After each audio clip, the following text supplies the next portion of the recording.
Wells. In Bushnell Park there are only a couple of statues, and while I knew who Minerva was, I wasn't sure about Horace Wells, and I wanted to know, because the plaque underneath him says, "The discoverer of something I couldn't see,"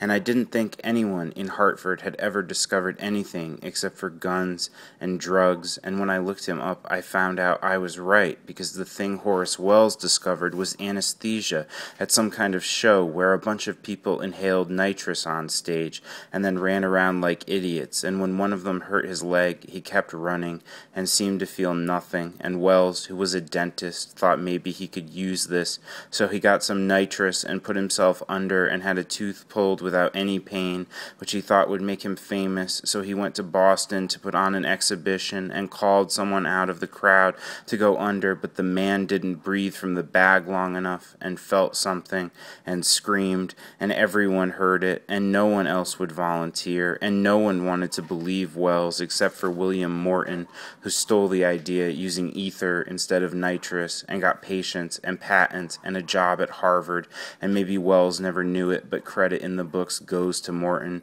or maybe he did know it because Wells sold his practice and left his wife and went to New York, where he went mad and went to jail for throwing sulfuric acid at prostitutes, and in his cell inhaled chloroform from a rag and cut open his groin vein and died, and the only people now who think he discovered anything are some people in Hartford who can't read the sign and probably don't care what it is.